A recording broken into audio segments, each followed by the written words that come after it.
నమస్కారం, నేను మీ షణ్ముఖ్. ఆంధ్రప్రదేశ్లో ఐపీఎస్ల పైన వేట మొదలైందా అంటే అవును, ఖచ్చితంగా మొదలైంది అని చెప్పేసి చెప్పవచ్చు. ఎందుకు ఈ మాట అంటున్నానంటే, గత ప్రభుత్వ హయాంలో ఐపీఎస్లు తీరు చూసినట్లయితే ముంబై నటి జత్వాని విషయంలో చేసినటువంటి తీరు చాలా శోచనీయం. ఒక ఐపీఎస్ ఆఫీసర్ల ఇండు కూడా ఇలా చేయడం అనేది చాలా బాధాకరం. మరి ఇదే కేసు పైన ఈ ముంబై నటి జత్వాని కేసు పెట్టిన ఏదైతే ఎఫ్ఐఆర్ ఉందో పోలీసులు విచారించి డీజీపీ గారు ముఖ్యమంత్రి గారికి ఫైల్ పెట్టడం జరిగింది. మరి సీఎం నారా చంద్రబాబు నాయుడు గారు కూడా దీనిపైన సంతకం పెట్టడం జరిగింది. ఇంతకు ఏమి ఆ సంతకం అంటారా? 3 ఐపీఎస్ ఆఫీసర్లని సస్పెండ్ చేయడం జరిగింది. మరి దీనిపైన రెడ్ బుక్ వేట మొదలైందా లేదా రెడ్ బుక్ ద్వారానే దీనికి శిక్ష పడిందా అనే విషయం పైన తెలుసుకోవడానికి ఈరోజు మన ముందర స్టూడియోలో సీనియర్ జర్నలిస్ట్ దుర్గా కుమార్ ఉన్నారు. నమస్కారం సార్. నమస్కారం షణ్ముఖ్ గారు, మన వీక్షకులు కూడా. సార్, దుర్గా కుమార్ గారు, మీరు సీనియర్ జర్నలిస్టు, ఎన్నో అనుభవాలు చూసి ఉంటారు. గతంలో గుజరాత్లో 2 ఐపీఎస్ ఆఫీసర్ని సస్పెండ్ చేయడం జరిగింది. ఇది రెండోసారి, అంటే దేశంలోనే ఇది రెండోసారి. అయితే గతంలో జగన్మోహన్ రెడ్డి గారు దేశం మొత్తం మన వైపు చూసేలా చేస్తామన్నారు. బహుశా ఇదేనేమా సార్? మీరేమంటారు మరి దీనిపైన? నిజంగా ఇది దేశం అంతా చూడదగ్గ సంఘటన అండి, మామూలు సంఘటన కాదు. ఇది ఆంధ్రప్రదేశ్ ప్రభుత్వ ప్రతిష్టనే కాదు, ఆంధ్రప్రదేశ్ పోలీస్ వ్యవస్థ ప్రతిష్టను కూడా జాతీయ స్థాయిలో అప్రతిష్ట పాలు చేసింది. ఆంధ్రప్రదేశ్ పోలీసుకు కూడా జాతీయ స్థాయిలో ఒక ప్రతిష్ట ఉండేది. వీళ్ళు సమర్థతతో వ్యవహరిస్తారని, నిజాయితీతో వ్యవహరిస్తారని. చాలా రాష్ట్రాలతో పోలిస్తే ఆంధ్రప్రదేశ్ పోలీసుల పనితీరు చాలా మెరుగ్గా ఉండేది. అంటే ఏదైనా పోలీస్ పరిశోధన అంశాల్లో వీళ్ళు ఎప్పుడు కూడా అడ్వాన్స్డ్గా ఉండేవాళ్ళు, నిజాయితీగా వ్యవహరించేవాళ్ళు. అందువల్ల ఆంధ్రప్రదేశ్ పోలీసులో పనిచేస్తున్నాం అంటే కూడా గర్వంగా చెప్పుకోదగిన పరిస్థితి ఉండేది. కానీ ఈ సంఘటన ఆంధ్రప్రదేశ్ పోలీస్ వ్యవస్థని నడి రోడ్డు మీద నగ్నంగా నిలబెట్టింది. అంటే వీళ్ళు ఎలా రాజకీయ నాయకులతో కుమ్మక్కవుతారో, ఎలాంటి కిరాయి పనులు చేస్తారో అనేది కూడా బయటకు అర్థమైంది. గతంలో ఇలాంటి కిరాయి పనులు ఐపీఎస్ ఆఫీసర్లకి ఏ రాజకీయ వ్యవస్థ ఇవ్వలేదు, వాళ్ళు చేయలేదు. తర్వాత ప్రభుత్వంలో ఉండే సీఎంఓల్లో కానీ వీళ్ళు రాష్ట్ర ప్రభుత్వ ప్రజల పరిపాలన, వాళ్ళ సంక్షేమం మీద ఉండాలి. కానీ ఇలాంటి నేరాలకు సంబంధించిన స్కెచ్లు సినిమాల్లో చూస్తూ ఉంటాం. విలన్లో డెన్నల్లో కూర్చుని ఇలాంటి స్కెచ్లు వేసి అమలు చేస్తూ ఉంటారు.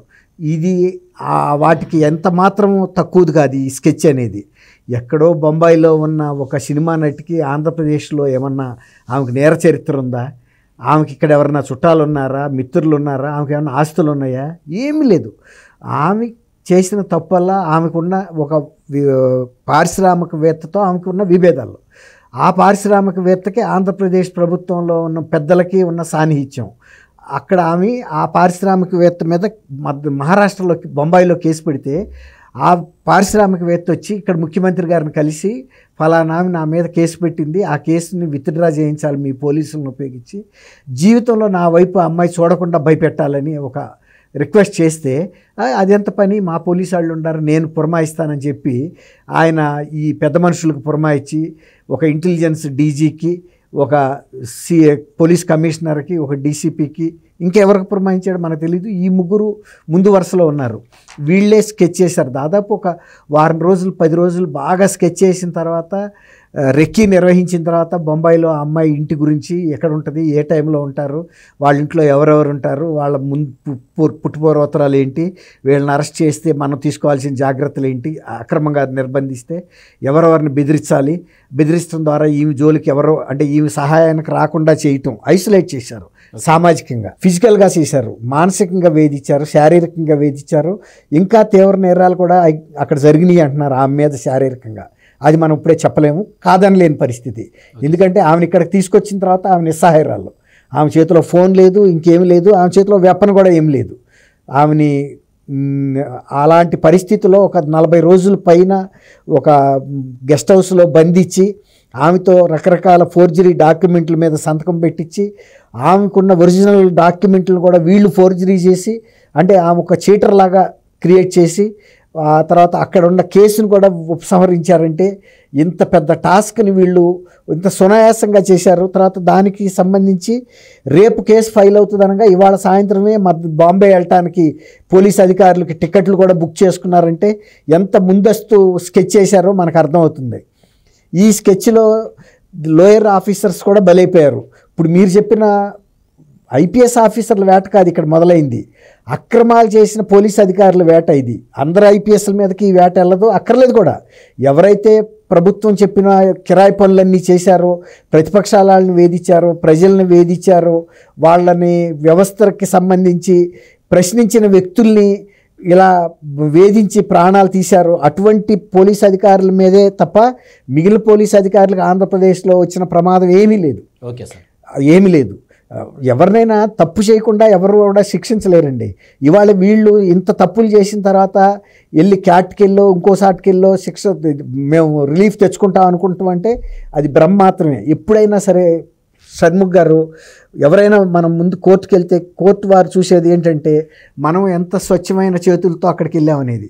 మనం ఇక్కడ తప్పులు చేసి రక్తంపు చేతులతో వెళ్తే ఏ న్యాయస్థానాలు మనకు న్యాయం ఇవ్వవు. అట్లాగే వీళ్ళు వెళ్ళినప్పుడు already department of personal and ట్రైనింగ్కి సంబంధించి వాళ్ళు ఆల్రెడీ స్టేట్ గవర్నమెంట్ వీళ్ళకి సంబంధించిన అన్ని వివరాలు పంపించింది. వీళ్ళు ఎలాంటి అక్రమ కేసులో ఇన్వాల్వ్ అయ్యారు, ఎంత వేధింపులకు గురి చేశారు, ఒక మహిళని అక్రమ నిర్బంధం చేశారు, మానసికంగా వేధించారు, అక్రమ కేసులు పెట్టారు, ఇవన్నీ కూడా చరిత్ర వెళ్ళిపోయింది. కాబట్టి వాళ్ళ డిఓపిటీ కానీ రేపు వీళ్ళు క్యాట్కి వెళ్ళినప్పుడు కూడా ఫస్ట్ అడిగేది మీ ముగ్గురు మీద ఎందుకు చేశారని అడుగుతారు. తర్వాత లోయర్ ఆఫీసర్స్ ఉన్నారు, వాళ్ళు కన్ఫెషన్ చెప్తారు ఏం చేశారు. వాళ్ళు ఎందుకు పై అధికారులు చేయమంటే మేము చేసాము, చేసిన మాట వాస్తవము, మేము ఫలానా ఫ్లైట్లో వెళ్ళాము, ఫలానా అమ్మాయిని అరెస్ట్ చేసాము, తీసుకొచ్చాము అన్నీ చెప్తారు. తర్వాత సర్కమ్స్టాన్షియల్ ఎవిడెన్సెస్ కూడా ఇక్కడ కొలాబరేట్ అవుతున్నాయి. కాబట్టి ఈ విషయంలో ఎంత పెద్ద మేము ఐపీఎస్ ఆఫీసర్లు అన్నా లేకపోతే లాబీయింగ్ చేసుకున్నా చేసిన నేరాన్ని నుంచి మాత్రం తప్పించుకోలేరు. తాగినాడు కడతాడు తాళ్ల పన్ను అన్నట్టు తప్పు చేసిన ఉద్యోగి ఎంత పెద్దవాడైనా దానికి తగ్గ మూల్యం చెల్లించక తప్పదు. బుద్ధానుసారే కర్మ, కర్మానుసారే ఫలితం. మీరు సంస్కృతంలో చెప్పారు, నేను ఊరు భాషలో చెప్పాను. Okay sir. Sir Durga Kumar గారు, ఇదే విషయం పైన జత్వాని గారు అప్పుడు కేసు పెట్టినప్పుడు పిలుచుకొని వచ్చినప్పుడు ఎస్ఐ దుర్గాదేవి అని ఒక ఆమె విచారణ సందర్భంగా ముంబై నటి జత్వాని గారిని కడుపు మీద తన్నడం జరిగింది. ఆమె రాష్ట్రపతికి ఒక ఆఫీస్కి అంటే రాష్ట్రపతి భవన్కి కూడా కంప్లైంట్ ఇవ్వడం జరిగింది. రాష్ట్రపతి భవన్కి స్వయంగా రాష్ట్రపతి అయినటువంటి ద్రౌపది ముర్ము గారు విచారణకు ఆదేశించారు ఎస్ఐ దుర్గాదేవి మీద. ఏంటి సార్, మామూలుగా బస్సుల్లో మహిళలను గౌరవించడం మన సాంప్రదాయము, మహిళలను మనకంటే ముందు వాళ్ళనే సీట్లను కూర్చోవాలి అని చెప్పేసి ఉండేది సార్. మరి ఇటువంటి మహిళల మీద ఒక మహిళ ఉండి, అది కూడా ఎస్ఐ పొజిషన్ నుండి ఇలా నేటి ప్రజాస్వామ్యంలో ఇలా చేయడం ఎంతవరకు సంబంధించమంటారు సార్? అంటే వాళ్ళకి ఇచ్చిన అసైన్మెంట్ ఎవరైతే ఆ బాధ్యత అప్పచెప్పారో వాళ్ళు ఇచ్చిన స్వతంత్రం అలాంటిది. మీరు వెళ్ళండి, ఏదైనా చేయండి, ఆ అమ్మాయిని తీసుకురండి, ఏదిచ్చండి, భయపెట్టండి, లేకపోతే ఈవెన్ రివాల్వర్ గురిపెట్టండి, కాళ్ళు తన్నండి, అవమానపరచండి. కానీ ఆ అమ్మాయిని మానసికంగా డౌన్ చేయడానికి ఇవన్నీ కూడా ప్రయత్నాలు. ఇప్పుడు దుర్గాదేవి కడుపు మీద అయినా తంతుది, ఇంకెక్కడైనా కూడా తంతుదండి. ఇప్పుడు ఆడ మనిషి ఎస్ఐ ఆమె తన్నటం అనేది ఏమి ఉండదండి. పోలీస్ శాఖలోకి వెళ్ళిన తర్వాత ఆడ మగ తేడా ఏమి ఉండరండి, ఇద్దరు సమానమైన స్థాయిలో రాటి తేలిపోతారు వాళ్ళు. కాబట్టి ఇప్పుడు ప్రెసిడెంట్ ఆఫ్ ఇండియాకి వెళ్ళి అమ్మాయి కంప్లైంట్ చేసిందన్నారు. అంతకుముందు ఈ శిరోముండనం కేసు విషయంలో కూడా రాష్ట్రపతి వరకు కూడా వెళ్ళింది. ఈస్ట్ గోదావరిలో ఒక కేసు, ఆయన కూడా ఆయన ఇంతకుముందు ఉన్న రాష్ట్రపతి ఆదేశాలు కూడా ఇచ్చాడు, రామ్నాథ్ కోవింద్. ఇస్తే కూడా దాని మీద ఏం చర్యలు తీసుకోవాలా. ఇప్పుడు ఇక్కడ పనిచేసే వ్యవస్థ మొద్దుబారిపోయి ఉన్నప్పుడు ఇదివరకు రాష్ట్రపతి భవన్ నుంచి కానీ లేకపోతే కేంద్రం నుంచి ఆదేశాలు హోంశాఖ నుంచి వచ్చినాయి అంటేనే గడగడలాడిపోయేవాళ్ళు. అసలు రాష్ట్రపతి భవన్ ఇంటర్ఫీర్ అయ్యే సందర్భం అనేది బహు అరుదండి. అసలు నిజంగా కనుక ఇంటర్ఫీర్ అయిన రోజున పోలీస్ వ్యవస్థ మొత్తం దాని మీద కాన్సన్ట్రేట్ చేసి యాక్షన్ తీసుకుని మళ్ళీ యాక్షన్ టేకెన్ రిపోర్ట్ అని మళ్ళీ వాళ్ళు రిపోర్ట్ కూడా ఇస్తారు రాష్ట్రపతి భవన్కి. అయ్యా మీరు ఫలానా రోజు ఫలానా అంశం మీద ఇచ్చిన ఫిర్యాదు మీద మేము ఇదిగో ఈ చర్య తీసుకున్నాము అని ఈ యాక్షన్ టేకిన్ రిపోర్ట్ కూడా వెళ్ళాలి. కానీ ఇగ్నోర్ చేసేస్తున్నారండి. ఇవాళ ఈ గతంలో ఉన్న రాజ్యాంగ వ్యవస్థలకున్న గౌరవ మర్యాదలు ప్రతిష్టలు ఏమి లేవు. మీరు అన్నట్టు అక్కడి నుంచి వస్తే ఇక్కడ ఏదో జరిగిపోద్దని కదా. అసలు ఇంత పెద్ద ఘోరం జరిగిందంటేనే ఇదేం తక్కువ ఘోరం కాదు కదండి. జాతీయ స్థాయిలో ఒక రాష్ట్ర పోలీసులు వెళ్ళి కిరాయిగా వ్యవహరించి వేరే రాష్ట్రంలో ఉన్న ఒక వ్యక్తి మీద ఇన్ని అక్రమ కేసులు, ఇంత దౌర్జన్యం, దాష్టికం ఒక లేడీ మీద చేశారు. పులివెందుల పంచాయతీ పక్క రాష్ట్రాలకు కూడా పాకింది. అది ఒక ప్రభుత్వం చేసిన హింస. ఇది పోలీసు వ్యవస్థను చూడరు అక్కడ. అది రాష్ట్ర ప్రభుత్వం చేసినట్టే. ఇది ఆంధ్రప్రదేశ్ ప్రభుత్వం మహారాష్ట్ర వెళ్ళి అక్కడున్న ఒక పౌరురాల్ని అక్రమంగా అరెస్ట్ చేసి తీసుకొచ్చి ఎన్ని హింసలు పెట్టొచ్చో అన్ని హింసలు చట్టానికి అతీతంగా పెట్టి చట్ట వ్యతిరేకంగా ఆ అమ్మాయి గతంలో పెట్టిన కేసులు, అంటే ఆ అమ్మాయికి సంబంధించిన ఏ స్వేచ్ఛ లేకుండా చేశారు. ఆ అమ్మాయి డిప్రెషన్లోకి వెళ్ళిపోయింది. ఏమి నేను చేయలేను అన్న పరిస్థితిలో ఇక్కడ అదృష్టవశాత్తు ఆంధ్రప్రదేశ్లో ప్రభుత్వం మాత్రం గతంలో జరిగిన తప్పులు సరిదిద్దుతున్నారని ఆమె రాక వెళ్ళటం, ఆ అమ్మాయి ధైర్యం చెక్కబట్టుకుని అప్పుడు మెల్లిగా బయటకు వచ్చి ఒక్కొక్క విషయం బయట పెట్టింది తప్ప, లేకపోతే ఆమె గతంలో ఒక ఇండస్ట్రియలిస్ట్ మీద చేసిన ఫిర్యాదును కూడా ఉపసంహరించుకుంది. తర్వాత ఇన్ని కేసులు పెట్టినా కూడా ఆమె నోరెత్తలేకపోయింది. అన్నిటికీ ఆఖరికి ఆమె పైన అకౌంట్స్ కూడా సీజ్ చేశారండి. అసలు ఎవరన్నా పోలీస్కి అకౌంట్స్ సీజ్ చేసే అధికారం ఉంటుందా? ఇన్కమ్ ట్యాక్స్ డిపార్ట్మెంట్ లాంటి వాళ్ళు చేయాలి.